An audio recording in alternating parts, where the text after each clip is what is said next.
morning, folks. This is Mr. Walker here, coming to you with a recap, or if you are missing from class, a full lesson on tangents. So, let's talk about tangents real quick. We talked about these briefly in another lesson, but today we're going to be focused more on the lengths of the tangents versus just the angles that they make. So, a tangent is a line on the plane of a circle that intersects in exactly one point. So, this line right here from B to A happens to touch this circle here at exactly just one point. It looks like it's touching a little bit more here, but that's just how, we can go through and draw this. So this is touching in exactly one point here, B.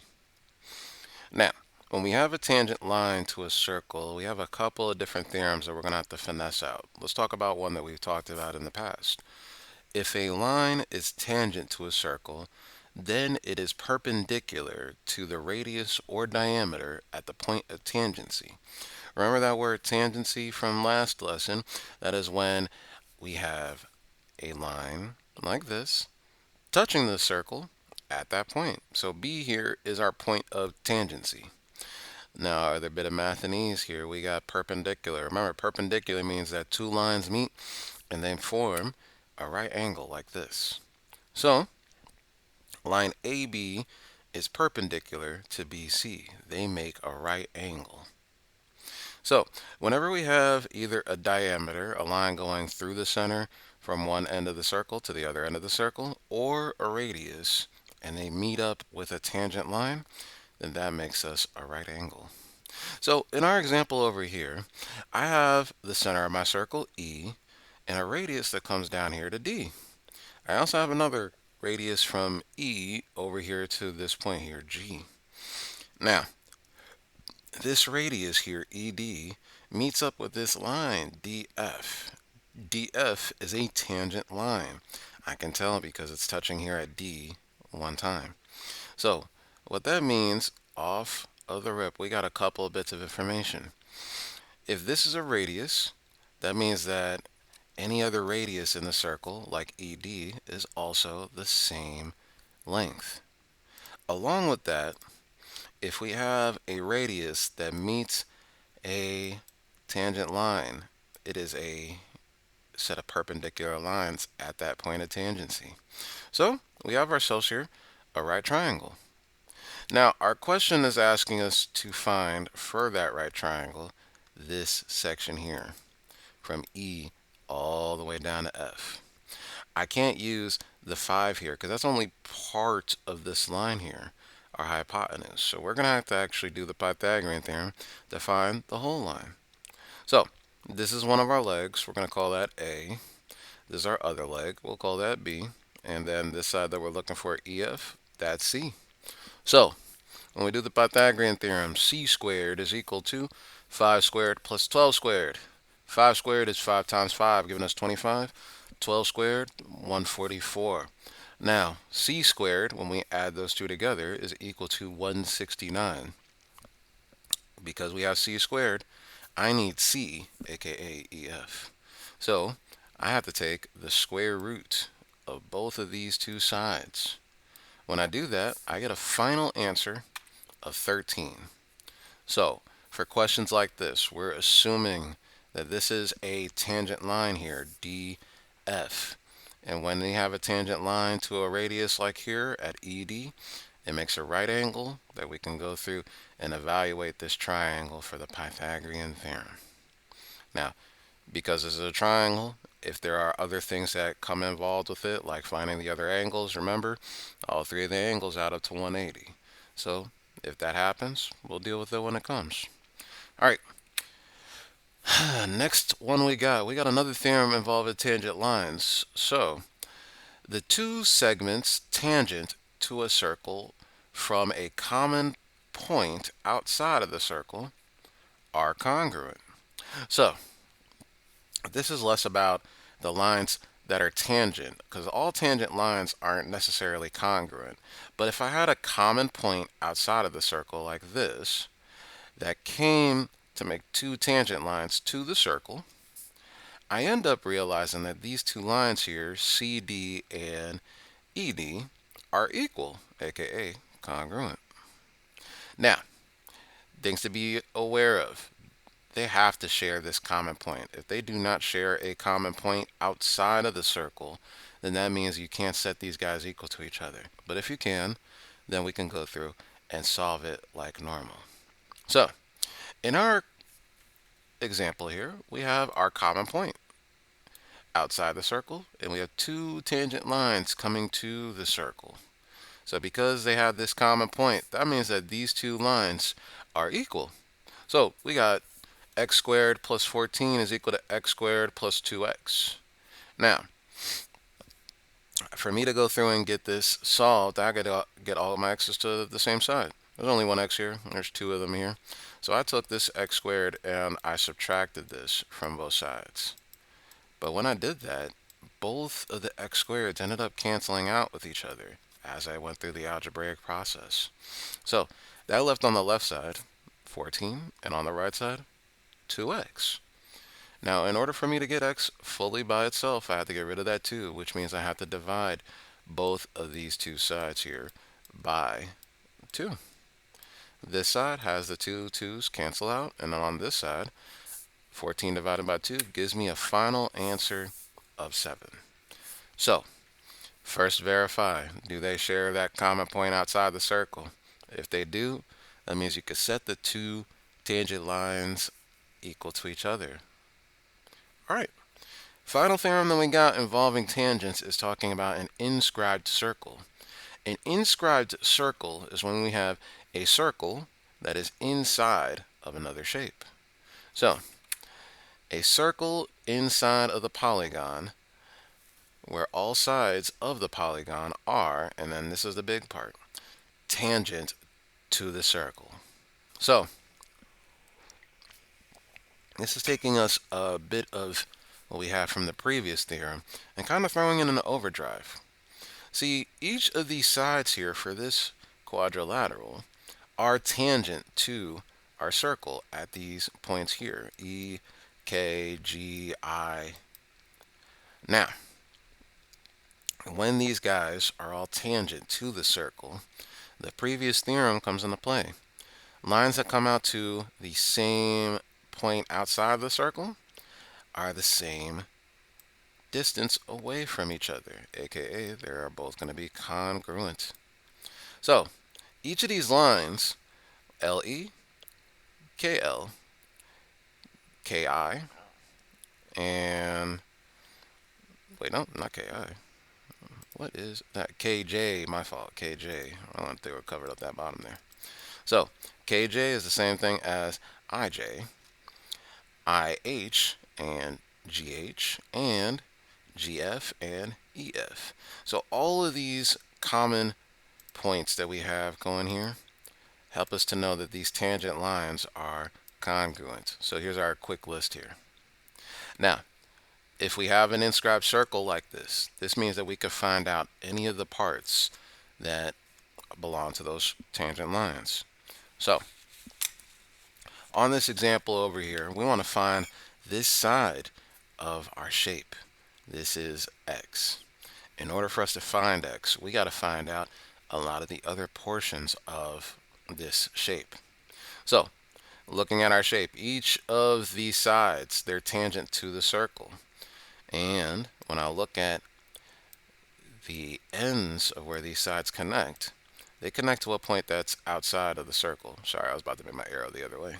So, if this side that's tangent to the circle meets up to this point, just like how this side meets up to this point, that means this and this are both congruent. So if that's 8, so is this. Now, if these two are the same, that means that when I look at this side and this side, they both touch at this common outside point, which means that they're both going to be the same, 6. Now, just like how 8 and 8 matched up, 6 and 6 match up, what do you think is going to happen up over here? These both match up to that same common outside point, making this also 12. So, we have our two sides that make up side x. So side x is 6 plus 12, which is 18. All right, we made it through the notes, people. Big ups to us. Now, let's get through a couple of examples here.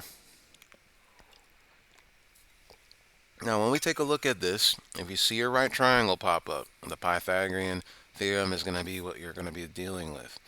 But be aware of the different portions of things that you're seeing. You want to make sure that you go through and evaluate these correctly. So, when we deal with a tangent line that meets up with a radius of a circle, it is perpendicular to that point. And along with that, we also know all of the radii in our circle, they're the same lengths. So, if I want to do the Pythagorean theorem, I need to make sure I know what this whole side is. I wouldn't just use 18. Remember, this is just from this outside portion of this length. So, the whole thing is from 7 to 18, which together, 7 plus 18 gets you 25. So, for us to find this length here, we got our hypotenuse. This is our hypotenuse, C. Then we got 7. That is going to be our A that we're going to use. And we're going to look for B. So, we got 25 squared is equal to 7 squared plus x squared. Now that I have this all set up, let's continue to evaluate. 7 squared, that's 49. 25 squared, I think is 625. There we go. So, we got 625 is equal to 49 plus x squared. Now I need to get rid of this 49. Since I have x squared over here, I want to move this to the other side by subtracting. When I subtract this over here, I end up with 576. Now that we're here, remember, when we have x squared, we need to go through and take the square root to figure out what x is. So, when I take the square root, I get a final answer of 24. Okay, nice and easy. We're able to do this. All right, for our next one, we have two tangent lines that meet up to a common outside point of the circle. So that means that these two lines here are congruent. So, I have my two lines set equal to each other. Nice and easy. All right, I got 36x by itself over there. Let's bring that 32x over. When I subtract that, that gets me 4x is equal to 16. Now, I go through and I divide that 4 from both sides. That gives me a final answer of 4. So again, we want to let the theorems do the heavy lifting for us. We don't want to get freaked out. We don't want to get us too stressed out. All right, go ahead and pause the video for a second and try out these next two to see if you could see what we need to do. All right, welcome back, folks. I hope that you actually went through and paused this. Let's go through and take a look how to solve this. Now, we see our a little triangle here. We know a couple of things are going to be popping up. There is a right angle at the point of tangency here, and we need to figure out what x is, the hypotenuse. So this is C. This side here, from here to down here, we're going to our A, and we're going to call this B. Now, when we look at this side, 6 is specifically being put over here. See, if it was the whole side was just 6, they would go through and let us know. But also, logically, this side can't just be 6, since this right here is 6.4. This is clearly shorter than this is. So this is helping us know that we have a bit more context here. This is a radius, which means that this other part here is also a radius, and they're both equal to each other. So, in total, these two, 6 and 6, make up our side A, 12. And now that we have that, we can actually go through and solve. So, we got x squared is equal to 12 squared plus 6.4 squared. Now, obviously you see there's a decimal here. This means that when we find out x, this might end up having a decimal. So don't freak out. Remember, you should freak out if your calculator starts giving you, I don't know, symbols from another language. Right now, I think it's fine. You're not going to end up with anything crazy. Just make sure that you take your time. So we keep evaluating. We got 12 squared giving us 144 and 6.4 squared giving us 40.96. When I add those two together, I end up with 184.96. Now, this isn't a perfect square, so when we take the square root of this, we just make sure that we round, accordingly. We don't want to round to the nearest whole because that's not really what it's equal to. So the nearest tenth should be fine. When I go through and take the square root of both sides, I get a final answer of 13.6. So we are good to go. All right, this last one here is wanting you to find the perimeter. Remember what perimeter is from way back in the day. That is us adding all the distance around the circle. So each of these sides here are tangent to this circle. So this is an inscribed circle. So they meet up at a common point. So this 3 meets up with a common point outside here, which means that this side here is also 3. Now down here, this 7 meets up with a common point outside the circle, which means this is also 7. Now, if this portion is 7 and the whole length is 16, I just have to take 16 and subtract 7 from it, which will give me that this side here is 9. Now, if this is 9, that means that this is also 9. So let's add all of our distances together. We got 3 plus 3 plus 7 plus 7 plus 9 plus 9, giving us a final answer of 38. Okay, nice and easy. All right, people, home stretch. We got some stuff to challenge. Challenge yourself real quick. Pause it. Come on back. All right, hopefully you challenge yourself and are able to go through and deal with this. Let's go through and handle it. We got two tangent lines meeting to an outside point. So that means that these two tangent lines for our first one are equal. So we got x squared plus 4x minus 2 is equal to 4x minus 2x plus 19. I take those x squareds and I subtract those from both sides. They cancel out. And then I move my 2x to the left side, my negative 2 to the right. That's how I got 6x is equal to 21. We decided to save on some space with these calculations. I divide both sides now with 6, giving me a final answer of 3.5. Okay, first one, all done. All right, next one, we got ourselves a tangent, and this time we're dealing with some angles. So remember what we said earlier. If there's a triangle here, we use all the different things that we know about triangles. So for here, there's a right angle. If there's a right angle here, that means that for me to find this third angle for the triangle, I take 180 minus my right angle, 90, and minus my other angle, 40. So when I go through and do that, that gives me an answer of 50. Now, they want me to figure out what x is here. Let's note some information. This is the center of the circle, which makes this a radius. If this is a radius, that means that this is also a radius, and so is this. But we need to focus mostly up on here. So, because these two radii are from the same circle, that means they're congruent, which means that if that angle up top is 50, this one over here to the right is also 50. So for me to find our angle x, just like how we found out that 50 earlier, we're going to subtract these guys from 180 to find x here, giving us a final answer of 80. Okie dokie.